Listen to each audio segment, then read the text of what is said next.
Hi guys, the Jan 2025 CA Inter Corporate and Other Law RTP is out. If you are going to study RTP by yourself, I don't know if it takes you 30-40 minutes, but with me, we are going to finish this RTP in less than 20 minutes. Less than 20 minutes, guys. Otherwise, no point of you watching this RTP video with me, guys. It's useless. So I'm going to start off in reverse. Finish off all the descriptive questions and go to MCQ.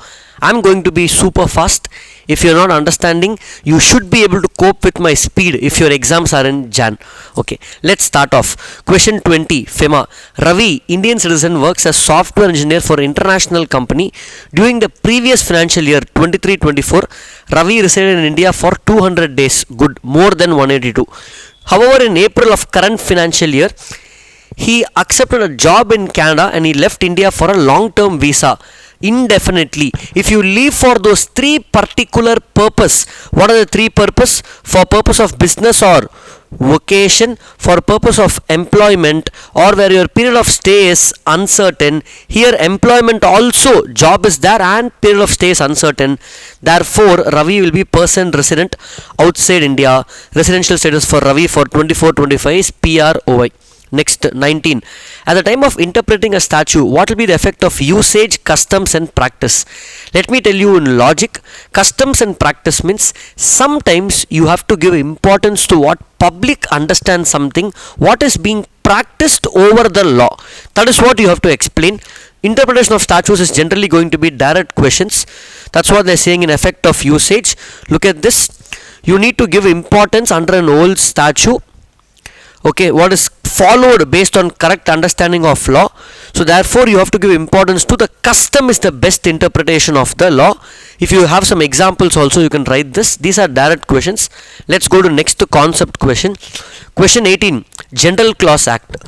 The Parliament recently passed Environment Protection Amendment Act 2024. I hope they pass this, guys. It's a very important act for protecting our environment. From your side also, do those small things which are needed. Instead of throwing that chocolate paper on the road, you throw it in the dustbin.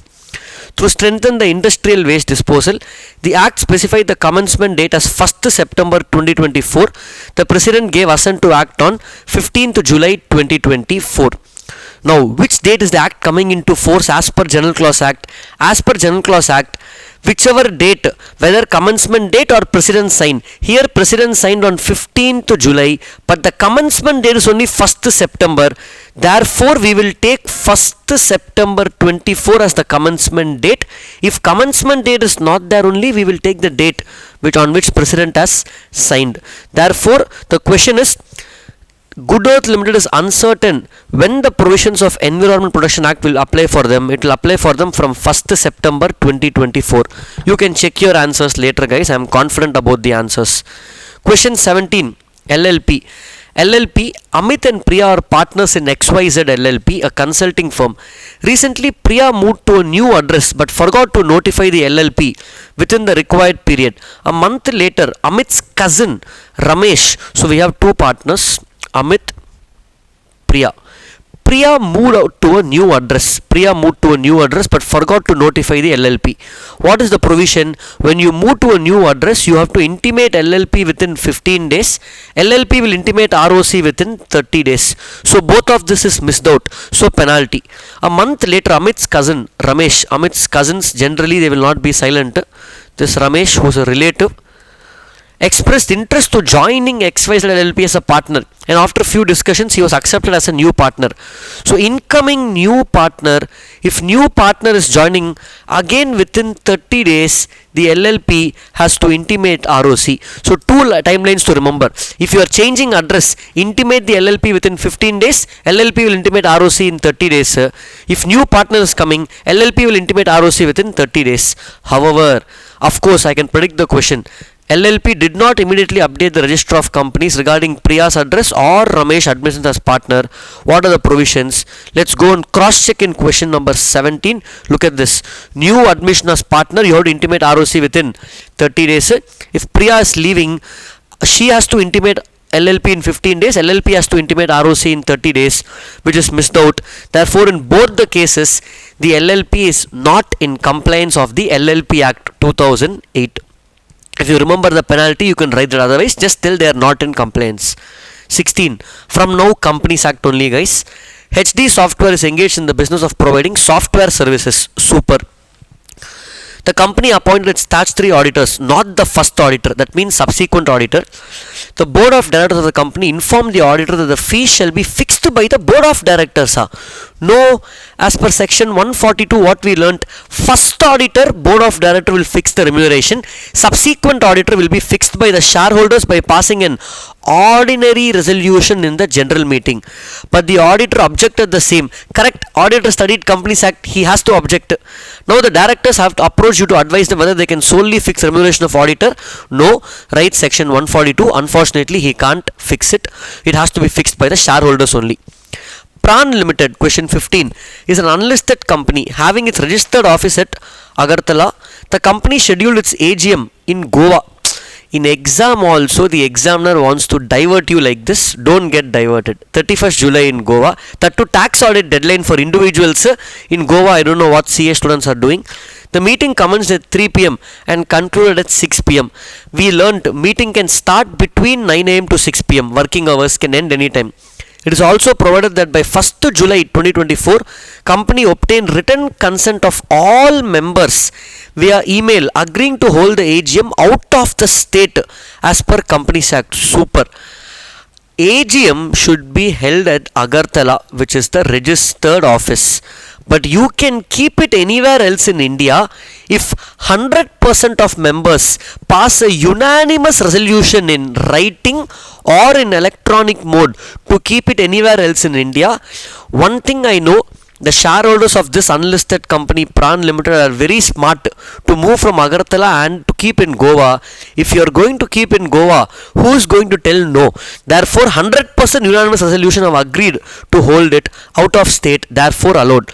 Jokes apart, provision is there in section 96 of the Companies Act, which says if you want to keep the AGM outside the registered office state, anywhere else, any other city, any other state, 100% unanimous resolution has to be passed in writing or electronic mode, which is satisfied. Therefore Pran Limited is correct. They are celebrating well. Question number 14. Vishal is an unlisted public company having 5 directors in its board, which includes 2 independent directors. Okay, that means 5 directors, out of which 2 are independent directors. Sam is a subsidiary company of Vishal, actively carrying on business. So we are talking about Sam Private Limited, which is a subsidiary of Vishal. So Vishal is holding, Sam is subsidiary, and Sam, they are saying paid up share capital is 1.5 crores and turnover is 18 crores of the company. It is not a startup company. They are saying it's not a startup. It is provided that Sam is not a startup. In the context, please answer the following questions. Whether P Limited is mandatorily required to prepare cash flow statement. Provide your answer by analyzing if it's a small company, if it's a dormant company. First, Sam company is not a dormant company. So what is the question they're asking here, guys? They're asking 3 things. Should Sam prepare cash flow statement? Can I call Sam small company? Can I call Sam dormant company? Let me finish 2 questions first. To call something as a dormant company, there should not be any active business. This company has 18 crores turnover. Therefore, Sam Private Limited is not a dormant company. Second, can I call Sam as a small company? Small company limits is 4 crores paid up share capital and 40 crores turnover. Here the limit is satisfying, no sir. Paid up share capital is only 1.5 crores, less than 4 crores. Turnover is only 18 crores, less than 40 crores. Satisfied, no sir. But we also studied small company should not be a holding or subsidiary of any other company. Here Sam is clearly subsidiary of Vishal. Therefore you can't be small company also. Therefore this Sam company cannot be small, cannot be dormant company also. Coming to cash flow statement, if you remember cash flow statement provisions, it is exempted for a few companies. So financial statements definition says balance sheet, P&L, cash flow, statement of change in equity, explanatory note. But for cash flow statement, few companies are exempted. 1% company, small company, dormant company and startup company. For these 4 companies, if you see, it is exempted to prepare cash flow statement. Here Sam is not OPC, Sam is not small, Sam is not dormant. Question is given, Sam is not startup. Therefore, unfortunately, Sam has to prepare cash flow statement. I hope you're able to cope up with the speed, guys. This is the law RTP. If you're okay with the speed, let me know in the comments. I will do the accounts, advanced accounts also in the same speed. Okay. PQR is a manufacturing company, is in the process of expanding its operations. Very good. To support this expansion, PQR has acquired plot of land along with buildings from ABC Limited, another company in the same industry. So PQR is buying buildings from ABC. The property, however, is subject to an existing charge. Charge na section 77. Created in favor of a bank as a security for loan taken by ABC. So ABC took a loan for which this particular property was given as a security, and charge is registered under section 77. This charge has been registered by ABC at that time. So when ABC took the loan, they registered. The directors of PQR are of the opinion that the charge for the property was already created. There is no further obligation to fulfillment required from PQR.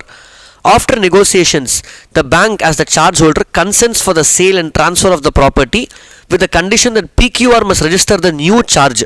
Advise the directors of PQR. Simple. We are discussing subsection in section 77 which says where a property under charge is being sold, ABC has a loan for which a property is given as a security for this charge, and this property is being sold by ABC to PQR. 77 says where a property under charge is being sold, it should be done with the consent of the charge holder. Look at this. The bank, the charge holder gave consent. So consent is there from the charge holder. In that case, 77 says the new buyer should register the charge again. Therefore, PQR should again newly register the charge for this property by removing ABC and adding PQR as the new charge, new company which has taken loan, and this property will be as a security now for PQR. So basically 77 says if a property under charge is being sold, the new buyer has to register that. Therefore PQR is correct. They have to register the new charge. Are you following, guys? Okay. Question number 12. XYZ Tech Solutions is a growing technology company that has seen significant contributions from its employees and directors in the development of groundbreaking software product. To reward these key contributors, the board proposed issuing sweat equity shares to certain employees. Section 54, where we are testing sweat equity shares given to some employees and directors. Section 54 allows sweat equity shares to be given for employees and directors. XYZ Tech Solutions already has issued ordinary equity shares but never issued sweat equity shares before. Okay. The company has paid up share capital of 20 crores. And the company is giving sweat equity shares of 4 crores face value, for which they have passed a special resolution also, and they have given all the explanatory statement. They are asking, is it correct according to the provisions? Simple. If a company is giving sweat equity shares, you have to pass special resolution which the company has done, but limit is simple. If it's a startup company, they can give up to 50% of paid up share capital. If it's not a startup, you can give up to 25% of paid up share capital. But in a year you can maximum give 15% or 5 crores, whichever is higher. This company is not a startup. It's clearly given XYZ Tech Solutions Limited. It is a public company, hence it is not a startup, sorry. Therefore share capital is 20 crores, in which maximum of ESOP can be 20 crores into 25%, just checking for safety, 25%, maximum 5 crores can be sweat equity shares. This is overall limit.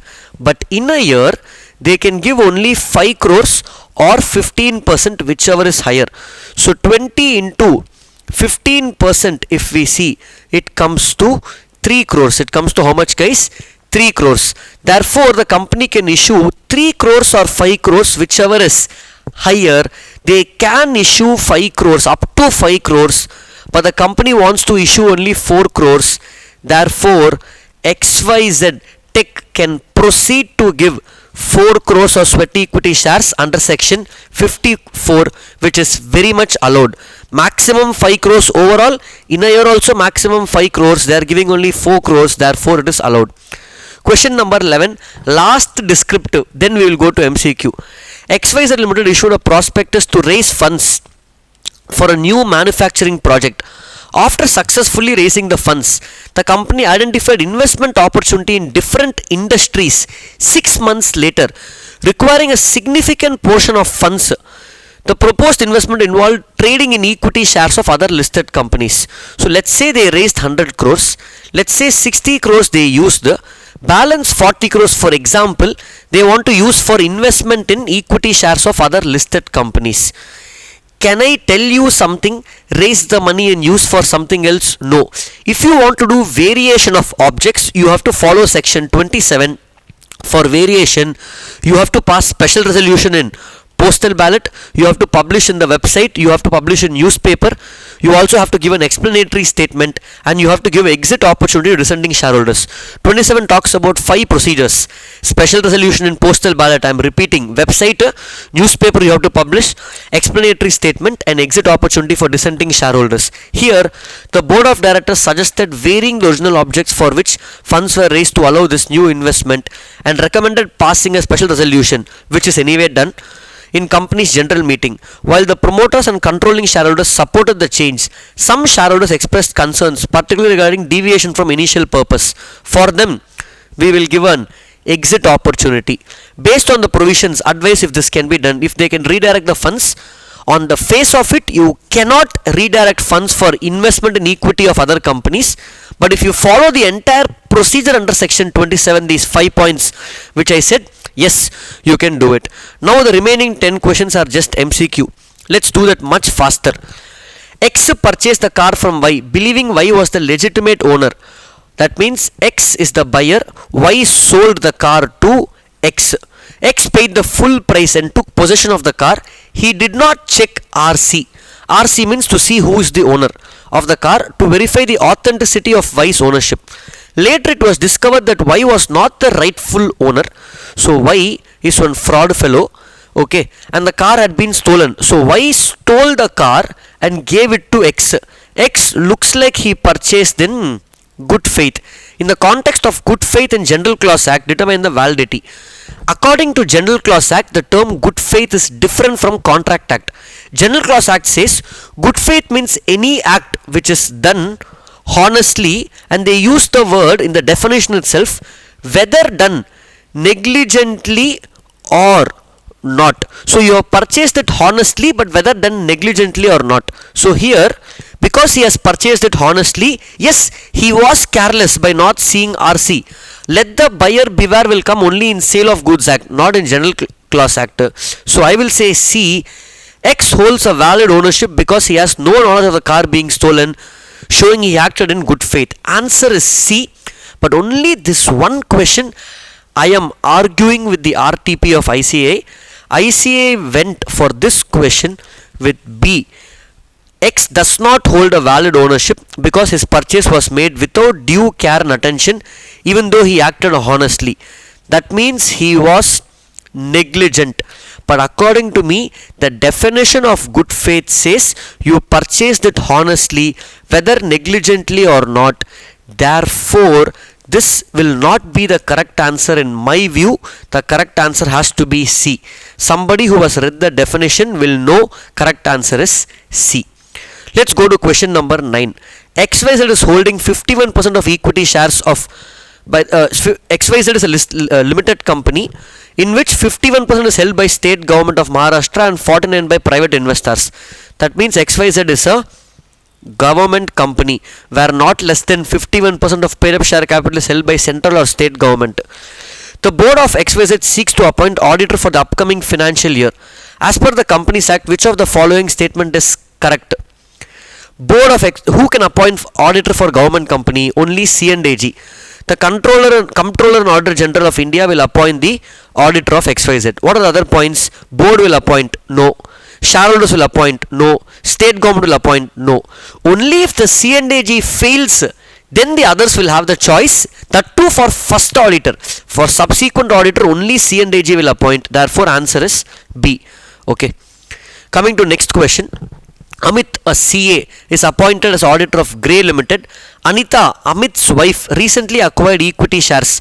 They are basically testing section 141, disqualification of auditor, where relative buys a share more than 1 lakh in face value, then they have to sell within 60 days. So relative purchased, relative is defined, Amit's wife is defined in 2 subsection 77 of the Companies Act as relative. Therefore, here they are saying purchase for 1 lakh, whether the auditor can continue. Yes, it's a trick question.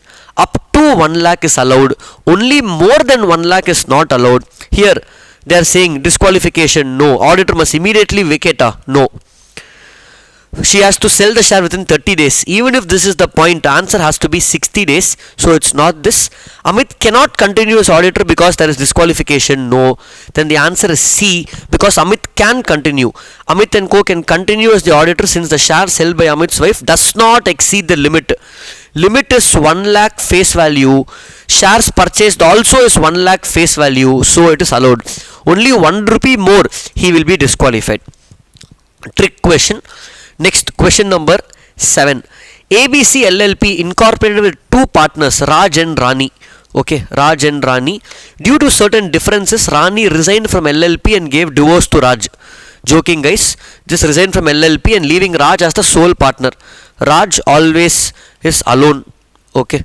Raj continued to run the business. Now, you know an LLP provision where the number of partners has falling below 2. If it becomes 1 partner, within 6 months you have to reinstate another partner so that it becomes minimum 2. If a partner is not added within 6 months, then the liability becomes unlimited. He was running the business without admitting a new partner and was aware that he was only remaining partner. On 1st August of the same year, ABC LLP incurred a debt of 5 lakhs from vendor.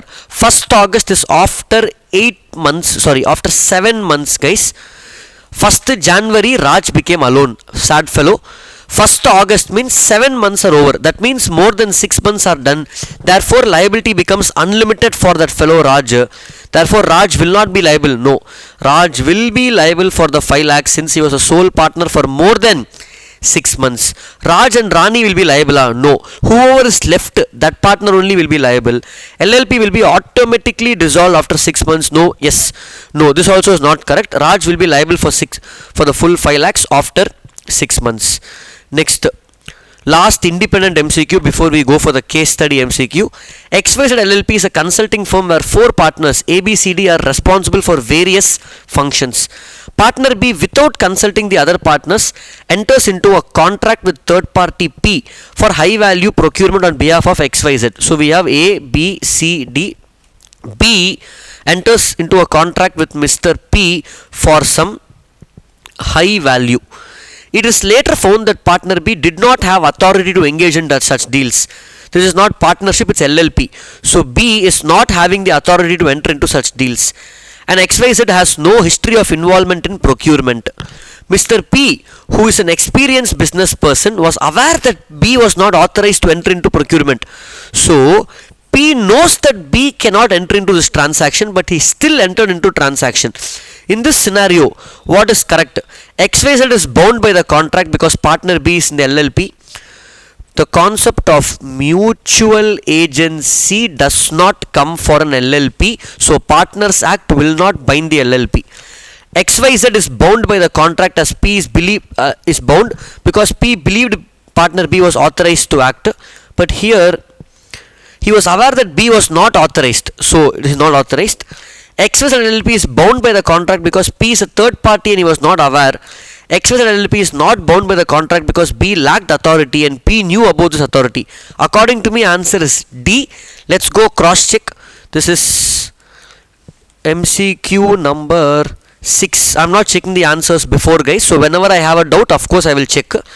Question 6, answer is D. We are spot on. We are correct, guys. Okay.